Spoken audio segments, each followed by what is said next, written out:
Hello and welcome. In my last video series, I showed you how to deploy Metabase using Elastic Beanstalk on Amazon Web Services. Metabase is a free open source analytics tool that lets you very quickly and easily build dashboards and reports from any database and share them with others around you. So today, in the spirit of free open source software used primarily for analytics and data science, I'd like to demonstrate how you can deploy your own Shiny server using Amazon Web Services.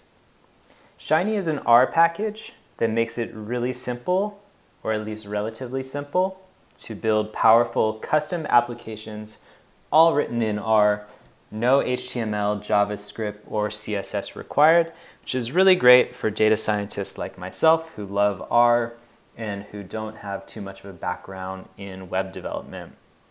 And in the past, I've leaned really heavily on both Metabase and Shiny to properly communicate data all throughout various organizations.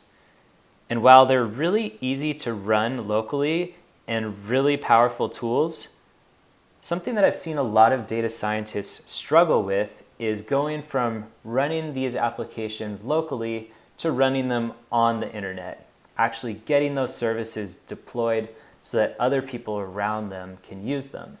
And that's really the power that these applications have. You want to be able to share them with people throughout your organization, especially people who are more maybe business-minded and less data-minded. They don't know how to do the analysis themselves, but are depending on you to deliver them those insights. And these tools are really powerful to help deliver those insights, but if you can't deploy them onto the web to share them with people, then they're not a whole lot of use. So I want to lean heavily on my experience doing this type of work and teach you today how you can get a Shiny application running on the web using Amazon Web Services. So let's just get started right away. We are going to take a very simple Shiny application that I wrote this morning. It's only a few lines of code, and of course to run it locally is just as easy as running the app, clicking this button. You get something that resembles a browser. We can even open it in Chrome. And this is just a silly little toy app that I wrote, testing your probability intuition. So coin flips is the basis of all probability questions. But a lot of people can't really give intuitive guesses on probability. It can be rather unintuitive. And this is just an app that tests that and showcases it. So it generates kind of a random coin flip problem. In this case, we're flipping the coin 35 times, and it's asking, what's the probability I get 4 or more heads?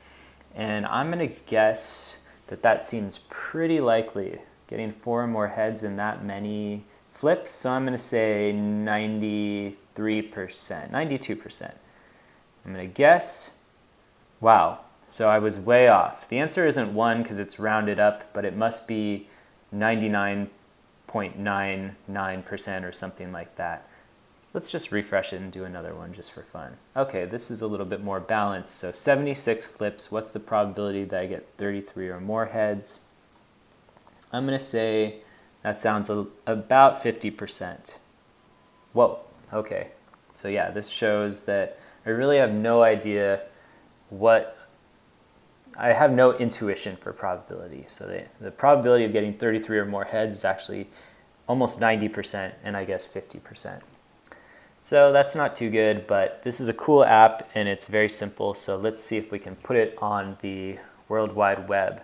Of course, this URL right here shows that it's running on my local machine, on localhost, on port 4066. And if you went to this URL, you would not see this. You would see something else, or you'd see nothing, but you would not see my application that I want to share with you. So how are we going to make that happen? The easiest way to do this, in my experience, is using Amazon Web Services, and that's what we're going to do. So we're going to go to Amazon Web Services. This is the AWS console. If you don't have an account, I encourage you to sign up for one. You'll get a year of free basic services. And it's fun to play around, that is. The service that we're going to use today is just one service, and it's one of their most common services. It's the EC2 service, which stands, I believe, for Elastic Cloud Computing. We're going to pick that. And what Elastic Cloud Computing, or EC2, does is it lets us launch small to big Linux servers. So when we want to host a web application, we generally want to run it on some server. And since I don't have a physical server in my house and I don't want to have to worry about leaving it plugged in all the time, I use cloud services instead to have Amazon manage my server for me. I can still run all the software I want on it, but I don't have to worry about keeping it plugged in and making sure that it's up. So that's what EC2 does, and it's really easy to get one of these launched. We just say launch instance. We choose the flavor of Linux here that we want. They have a lot of different options. We're going to go with the Ubuntu server for this. I'm going to select it, and the tier that I want here is going to be the t2.micro type. That's in the free tier. And it's going to give us enough compute power and memory to run that simple application, and something a lot powerful it could handle too. But sometimes with R, you can need a lot of compute power if you're doing modeling or machine learning. If you have really big data frames, memory will become a problem too for you, so you'd want to worry about RAM as well. But in this case, 1 gig of memory and 1 CPU is going to be absolutely adequate for us. Instead of going through all of these stages of configuration, we're going to leave everything as is. The one thing that we're going to pay attention to, though, is the security groups, because the security groups are going to help us open up the application or the server to traffic from the public internet.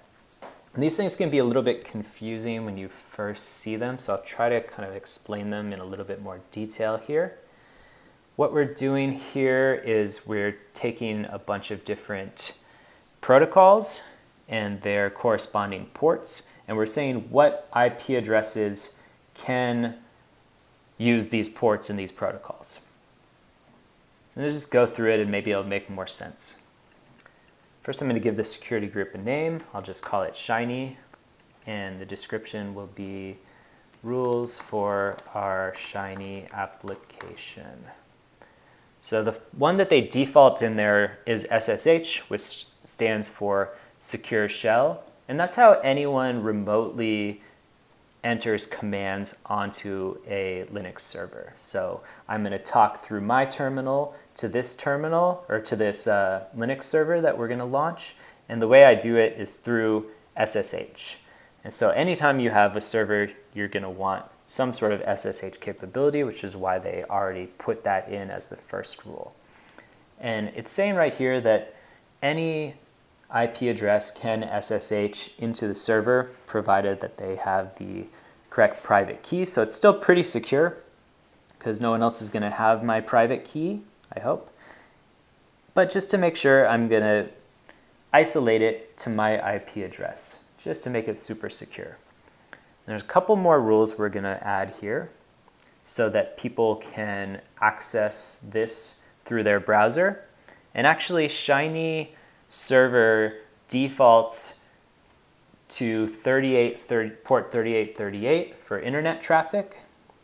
That's not what most services will default to. They'll use port 80 for HTML and port 443 for, sorry, not for HTML, for HTTP, and port 443 for HTTPS.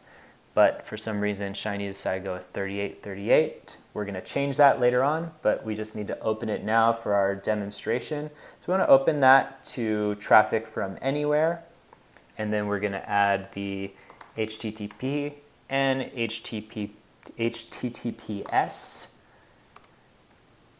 on 80 and 443 respectively. And we're going to open them up so that anyone can access. And that's all we'll need now. We're not going to set the server up today to have encrypted traffic over HTTPS, but I think I'll do that in another follow-on video that will just be a quick one. I'll also show you how you can get an SSL certificate for your EC2 instance. That's looking good, so we're going to launch it, and this just gives us a review of everything that we put in there.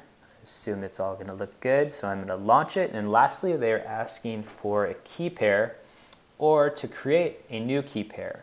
And since if you're following along at home, you may not have a key pair already, we'll just create a new one. And I'm going to call this Shiny Key, and I'll explain what this is in a second. We're going to download it now to our downloads file, and we're going to launch the instance. It's going to take a minute or so for the instance to launch.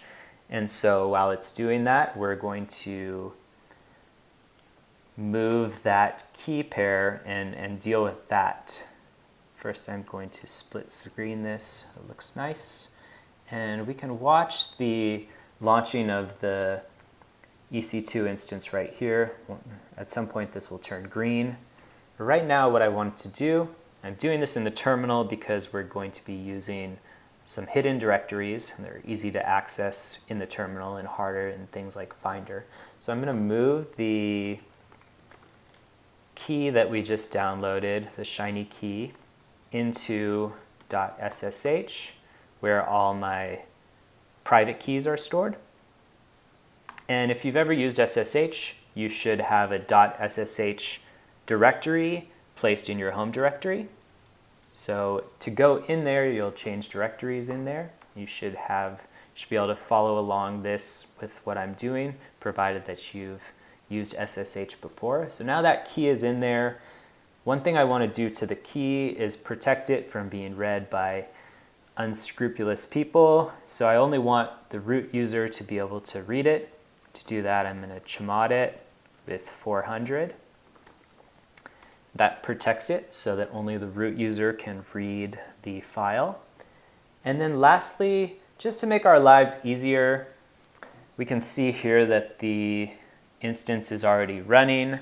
So we could SSH into it right away, and AWS will give us instructions to do that here.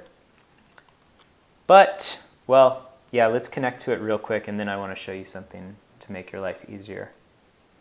So we're going to connect to it, and you can see that we changed from my local prompt of Timmy to this prompt of Ubuntu. So that means we're on the new server. So that's great, that worked. But what I want to do, you can see that this command we entered to connect is kind of a mouthful. I wouldn't want to have to type it every time. I wouldn't want to have to copy it from something every time. So I like to add this to my SSH config file to make life a lot easier, where I can just give it an alias instead of typing that every time. So it's going to look like this. I'm going to give it the alias Shiny, and then let's see, the host name is going to be this right here. This is the DNS entry for the instance. The user is going to be Ubuntu. The identity file is going to be /users/timmy/.ssh/ our key file. And then I'm going to delete that. That was just there for copying and pasting. So now we've got it in here. Now instead of having to type this in every time to SSH in, all we need to do is just say SSH Shiny. And that's so much nicer. So I'm glad we did that. Now we've got the server running. Next thing we want to do is install R, install Shiny, and finally install Shiny Server. So to do that, I'm going to show you the instructions. I just got to here by Googling install Shiny Server. I think that's what I Googled, and this was the first result. It's hosted on RStudio, and they're going to give us all of the instructions and commands. Now, if we try to install R right off the bat, it's going to not do it. So the first thing that we want to do is do a sudo apt-get update. And that's going to give us all of the dependencies, I guess, or the updates that will let us install R. So we got that done. Now we can install R. And it's going to take some disk space. That's cool. So we'll say yes. And this shouldn't take more than a couple seconds to install. Maybe it'll take as much as 20 seconds. Probably not enough time to go and do other things. So I'm just going to let this run. And I'll make my screens look a little bit prettier. The other thing that we're going to use a lot today, or a little bit at least, is the Shiny Server Professional Administrator's Guide. So that will have a lot of our other instructions for getting everything up and running. And you can get to it from this page. And I'll leave links to both of these in the comments or in the comments below. You can get to that Administrator's Guide just down at the bottom of the page in the Administrator's Guide link. You can see that I've already highlighted some of these things. And I think we should be just about done getting R installed.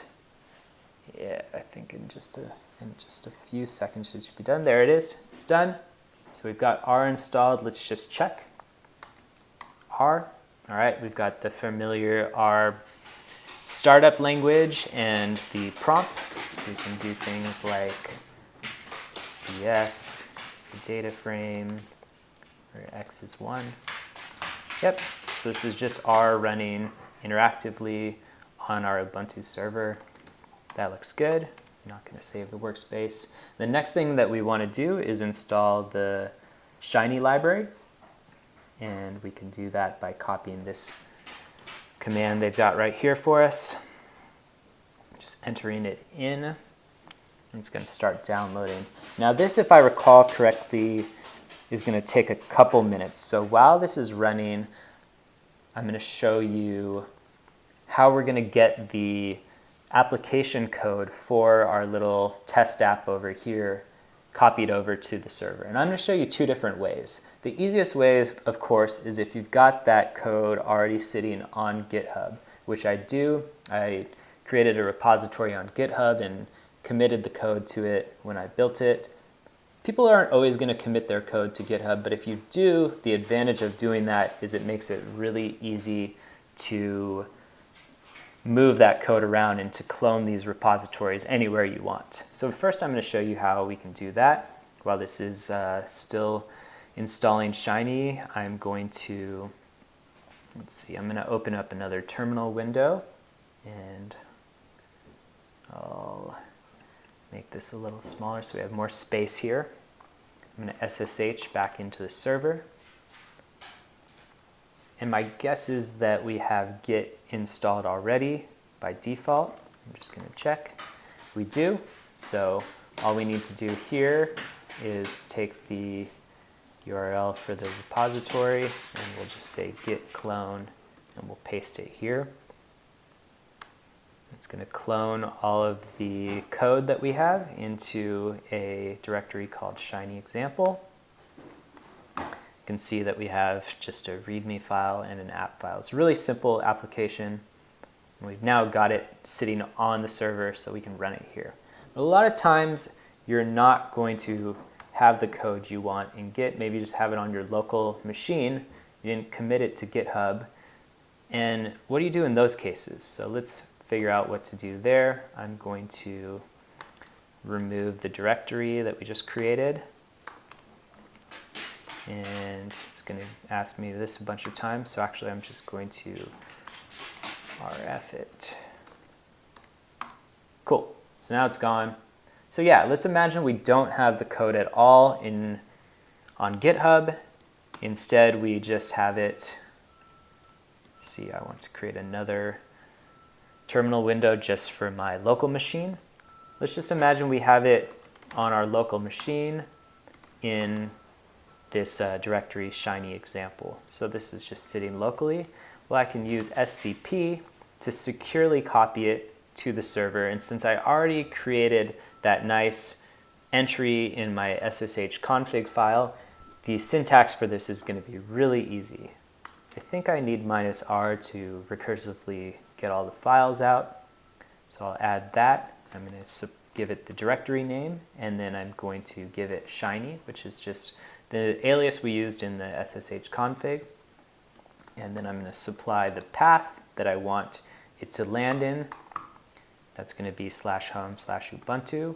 We'll just put it in our home directory. And you can see here that we don't have anything in the home directory, but here we're going to move it over, copy all the files, and there it is. So we've got all the files moved over. So that's the easy way to move it if you just have it sitting on your local machine. And I'm guessing that that's probably what most of you will use. And look, looks like the Shiny library is done. Let's just check really quick if we can call it. Yep, we got no errors, so that looks good. And lastly, what we want to do now is install Shiny Server. They say you need this program called gdebi to get the Shiny Server running. So we're just going to run these commands. Very simple. They shouldn't take too long.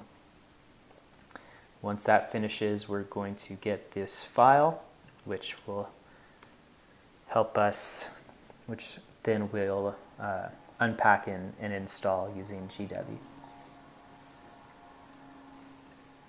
That shouldn't take too long either.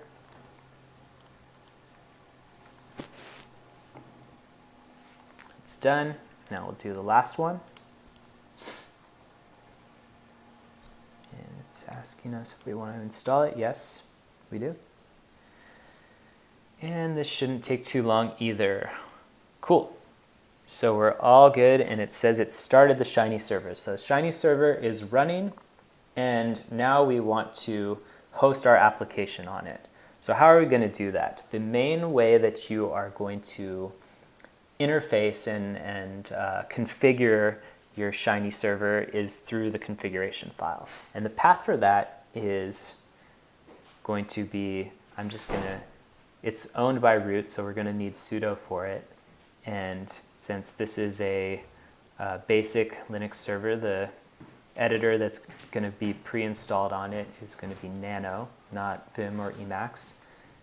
We use etc shiny server shinyserver.conf. So that's the path to the configuration file. And the way I found it was looking in the administrator guide under server management. So here it says the default configuration file is installed at this path. So let's check it out. The main thing that I mentioned earlier, for some reason they decide to have it listen on port 3838. It's just a decision that they made. We're going to change that to 80 later. It's just going to make our URL look a little bit prettier. And the other thing that I want to point out here is the site directory for all of the Shiny apps is in /serve/ShinyServer. So that's where we're going to want to move the code that we just moved over from our local machine. We're going to want to put it in this directory, and that's how we will tell it these are the apps that we want to run. So let's just copy that. Sorry about that. Copy that path, and we'll get out of here. And we'll move in there. I'm imagining that we'll also need sudo for this. And maybe not. Okay.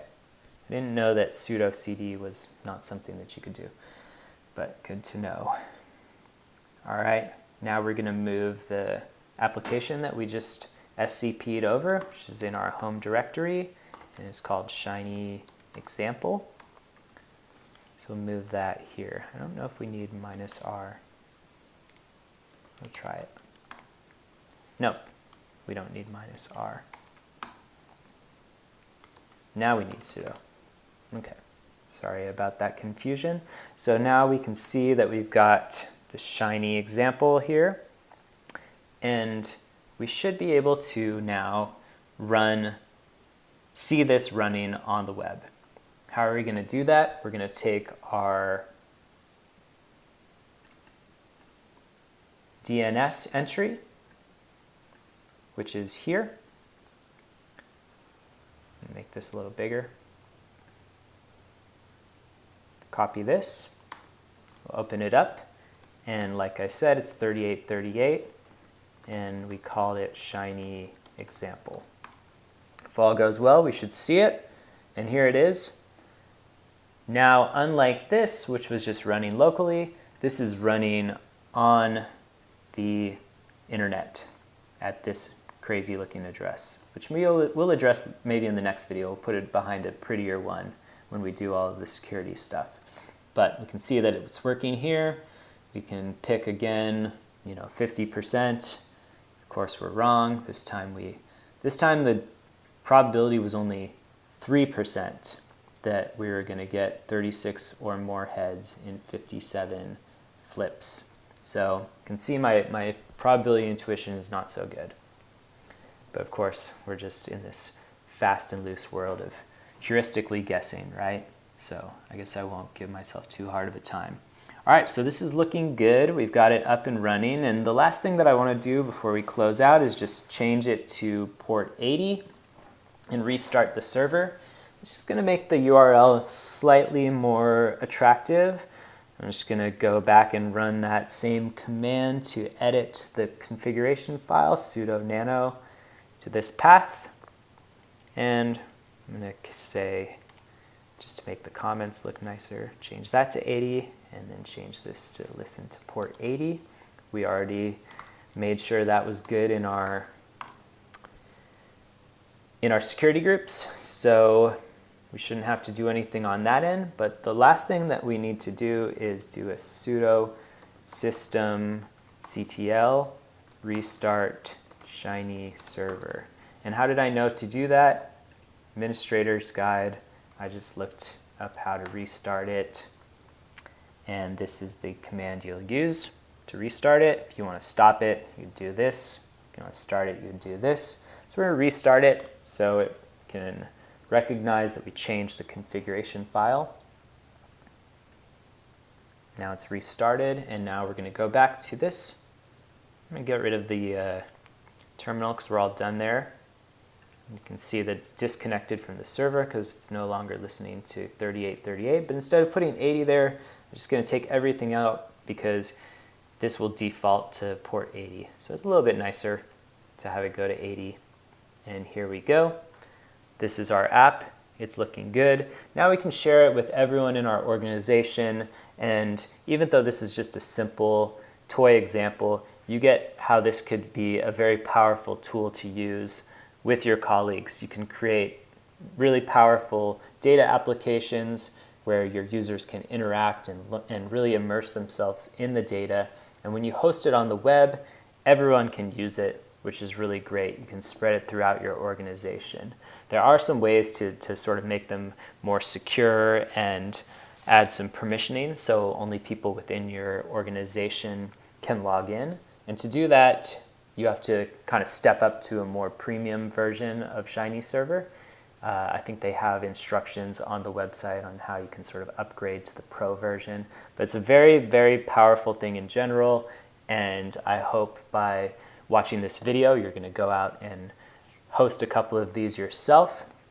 Let me know if you have any questions about anything in the comments. If you liked the video, please hit like. Please subscribe if you wish. I think I'm going to keep this channel mainly geared towards tutorials like this on data science and also how to host these applications, which I feel like is a spot in a lot of data scientists' toolkit that not every data scientist has a great skill set in this area. So I'm hoping to shed some light on these very common problems in these videos. And I hope everyone liked it. And that's it for today. This is, someone said I was the Bob Ross of data science in the last video. So I'm going to say this is the Bob Ross of data science signing off. Thank you.